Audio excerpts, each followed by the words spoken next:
സുഹൃത്തുക്കളെ, എല്ലാവരും സുഖമാണെന്ന് കരുതട്ടെ. നാം ജീവിക്കുന്ന ഈ പുതിയ കാലം നമ്മുടെ സമ്പത്തിൻ്റെയും പ്രതാപത്തിൻ്റെയും കാലം കഴിഞ്ഞാൽ നമ്മുടെ രോഗം ഇന്നതാണ് എന്ന് നമ്മുടെ ജീവിത പങ്കാളി തിരിച്ചറിഞ്ഞാൽ തന്ത്രപൂർവം നമ്മെ ഒഴിവാക്കുന്ന ഈ പുതിയ കാലം സമകാലിക സാഹചര്യത്തിൽ നമുക്ക് ചുറ്റുമൊന്ന് കണ്ണോടിച്ചാൽ നമുക്ക് അനവധി സംഭവങ്ങൾ നമുക്കിങ്ങനെ എണ്ണിപ്പറയാൻ കഴിയും. എനിക്കറിയാവുന്ന ഒരു പെൺകുട്ടി മാതാപിതാക്കളുടെ പൂർണ്ണ സമ്മതത്തോടു കൂടിയുള്ള ഒരു വിവാഹം.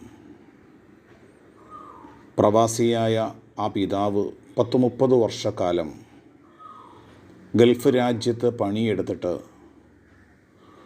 തൻ്റെ മകളെ നല്ല രൂപത്തിൽ വിവാഹം ചെയ്തയച്ചു. 10-15 ലക്ഷം രൂപയുടെ മുകളിൽ വരുന്ന കാറും 10-70 പവൻ സ്വർണവും നല്ല വിദ്യാഭ്യാസ യോഗ്യതയും.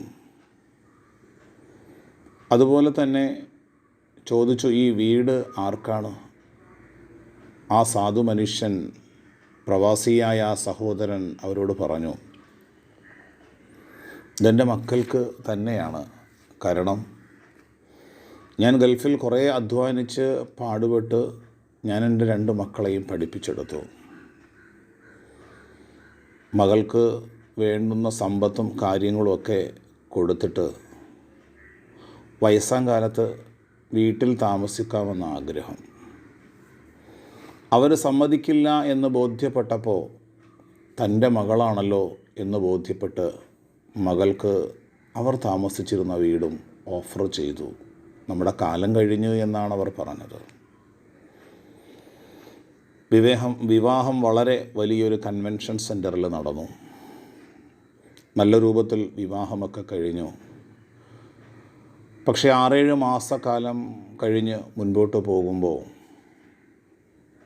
തൻ്റെ അച്ഛനും അമ്മയും താമസിക്കുന്ന, പെൺകുട്ടിയുടെ അച്ഛനും അമ്മയും ആ ചെറിയ അനുജനും താമസിക്കുന്ന ആ വീട് വിൽപ്പന നടത്തിയിട്ട് നമ്മുടെ കുടുംബത്തോടടുത്ത് കിടക്കുന്ന ആ സ്ഥലം വാങ്ങി അവിടെ ഒരു വീട് പണിയാം എന്ന ഒരു ചിന്ത വരികയാണ്. അപ്പോഴാണ് ആ പെൺകുട്ടിക്ക് കാര്യങ്ങൾ ബോധ്യപ്പെടുന്നത്. ഹൃദയം നിറഞ്ഞ ഒരു സ്നേഹമല്ല എൻ്റെ ജീവിത പങ്കാളിക്കുള്ളത്. ഞാൻ ജോലി ചെയ്തു വരുന്ന 60,000-70,000 രൂപ പുള്ളി അതങ്ങ് വാങ്ങുന്നു. അതിനു പുറമെ എൻ്റെ സമ്പത്തിൻ്റെ പിന്നാലെയാണ് ഈ സ്നേഹവും ഈ കാണുന്ന അഭിനയമൊക്കെ. ആ വീട് വിൽക്കുന്നതോടുകൂടി എൻ്റെ അച്ഛനും അമ്മയും അതുപോലെ കുഞ്ഞനുജനുമൊക്കെ വാടക വീട്ടിലേക്ക് മാറി താമസിക്കേണ്ടി വരും. ചുരുക്കി പറഞ്ഞാൽ അവർ റോട്ടിലേക്കാകും. പെൺകുട്ടി തന്നെ പോറ്റി വളർത്തിയ തൻ്റെ അച്ഛനെയും അമ്മയെയും കുടുംബത്തെയും ഓർത്തുകൊണ്ട് അത്രയും കാലം മനസ്സുമെടുത്ത് പലതും കണ്ടില്ല എന്ന് നടിച്ച ആ പെൺകുട്ടി തൻ്റെ ഇടത്തോടെ പറഞ്ഞു, എൻ്റെ അച്ഛനും അമ്മയും താമസിക്കുന്ന ആ വീട് എനിക്ക് തന്നതാണ്, നിങ്ങൾക്ക് തന്നതല്ല. അതുകൊണ്ട് തന്നെ അവരുടെ മരണകാലം വരെ അത് വിൽക്കാൻ ഞാൻ ഒരുക്കമല്ല എന്ന് പറയുന്നതോടുകൂടി അവരുടെ ജീവിതം ഒരു ഫുൾ സ്റ്റോപ്പ് ഇടുകയാണ്. അവരുടെ ജീവിതം വേർപിരിയുകയാണ്. ഞാനിത് പറയാൻ കാരണം, ഇന്ന് ജീവിക്കുന്ന പല മനുഷ്യരും, ജീവിത പങ്കാളിയെ അദമ്യമായി സ്നേഹിക്കുന്ന പല മനുഷ്യരുമുണ്ട്. ഡോക്ടർ BP ഗംഗാധരൻ തൻ്റെ രോഗികളെക്കുറിച്ചുള്ള ഒരു അനുഭവക്കുറിപ്പുള്ള ഒരു പുസ്തകത്തിൽ ഡോക്ടർ BP ഗംഗാധരൻ സാറ് പറയുന്ന ഒരു അനുഭവമുണ്ട്.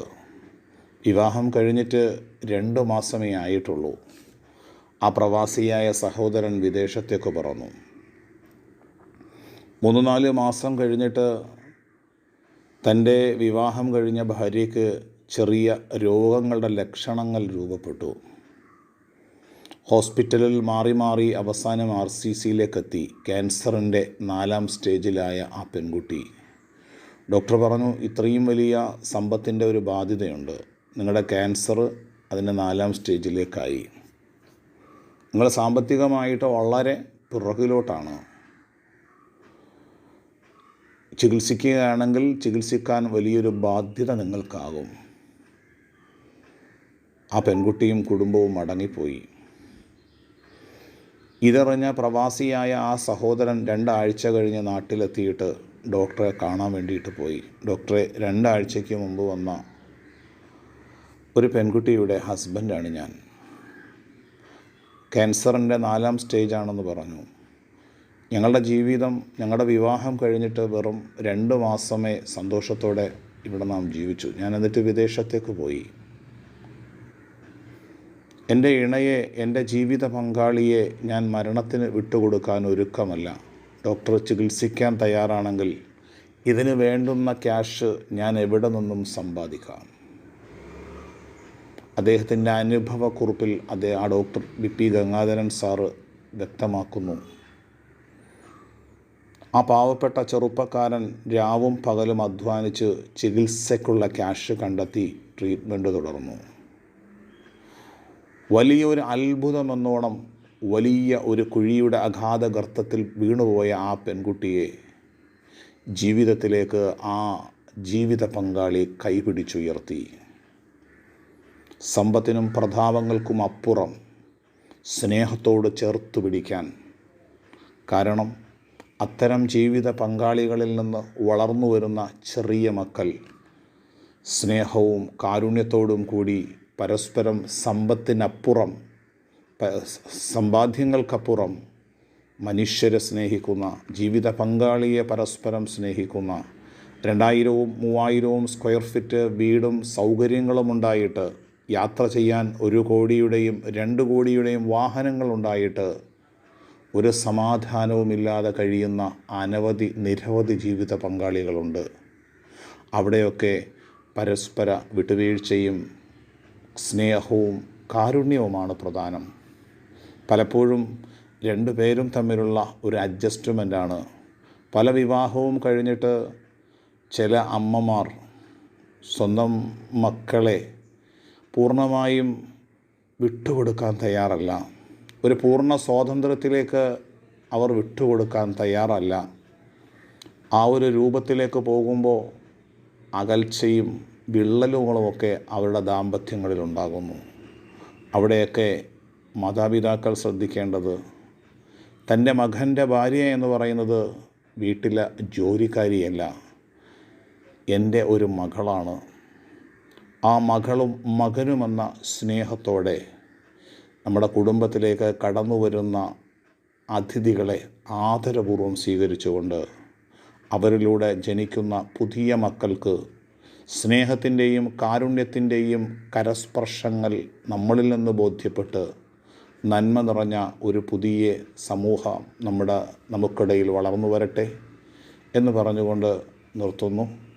അതിനോടൊപ്പം പ്രിയ സുഹൃത്തുക്കളെ, ഈ വീഡിയോ ഇഷ്ടമായാൽ നിങ്ങൾ ലൈക്ക് ചെയ്യുക, സബ്സ്ക്രൈബ് ചെയ്യുക, അതിനോടൊപ്പം ഇത് മറ്റുള്ളവരിലേക്ക് ഷെയർ ചെയ്യുക. നന്ദി, നമസ്കാരം.